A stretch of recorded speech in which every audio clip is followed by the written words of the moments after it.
الحمدللہ والصلاة والسلام علی رسول اللہ۔ سال پورا ہونے سے پہلے زیر ملکیت نصاب ختم ہو گیا تو اس پر زکوٰۃ واجب نہیں ہے۔ سوال کیا گیا ہے، ایک شخص نے اپنی والدہ سے 64 بھیڑیں خریدیں اور ان کی ملکیت اس کے پاس منتقل ہو گئی، اور سال مکمل ہونے میں صرف ایک مہینہ باقی رہ گیا تھا کہ ان پر زکوٰۃ ادا کی جائے، تو وہ اس کی والدہ کے قبضے میں چلی گئیں۔ یہ شخص زکوٰۃ کے بارے میں پوچھ رہا ہے کہ کیا وہ ان پر زکوٰۃ ادا کرے گا؟ کیا ان بھیڑوں پر زکوٰۃ ادا کرنا ضروری ہے، کیونکہ انہوں نے انہیں صرف چند دن پہلے ہی خریدا تھا اور سال مکمل ہونے میں صرف ایک مہینہ باقی تھا جب وہ اس کی والدہ کے قبضے میں چلی گئیں؟ الجواب بعون اللہ سبحانہ و تعالی۔ اگر بھیڑوں کی تعداد کم از کم 40 ہو تو ان کی زکوٰۃ ادا کرنا واجب ہے، بشرطے کہ بھیڑوں کے قبضے میں آئے ہوئے پورا ایک سال گزر چکا ہو۔ اس کی دلیل ابن ماجہ حدیث نمبر 1792 کی سیدہ عائشہ رضی اللہ عنہا سے روایت ہے۔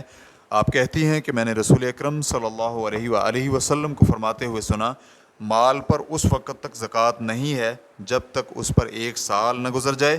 اسے علامہ البانی رحمہ اللہ نے ارواء الغلیل کی حدیث نمبر 787 میں صحیح قرار دیا ہے۔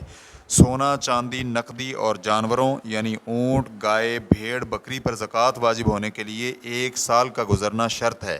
اگر سال پورا ہونے سے پہلے ان چیزوں کی ملکیت زائل ہو جائے، یا تو اس وجہ سے کہ جائیداد تباہ ہو گئی تھی یا بیچ دی گئی تھی یا اس طرح کا کوئی اور معاملہ ہوا، تو اس پر زکوٰۃ واجب نہیں ہے۔ اس بنا پر آپ کی والدہ پر زکوٰۃ واجب نہیں ہے، کیونکہ ایک سال مکمل ہونے سے پہلے بکریوں پر ان کی ملکیت زائل ہو گئی تھی، اور آپ پر بھی ان بکریوں کی زکوٰۃ واجب نہیں ہے جو آپ نے خریدی ہیں، یہاں تک کہ وہ آپ کی ملکیت میں پورا ایک سال گزار لیں۔ واللہ تعالی اعلم۔ اسلام QA ریکارڈنگز، مؤسسۃ الشیخ محمد صالح المنجد، المملکۃ العربیۃ السعودیہ، فتویٰ نمبر 106877۔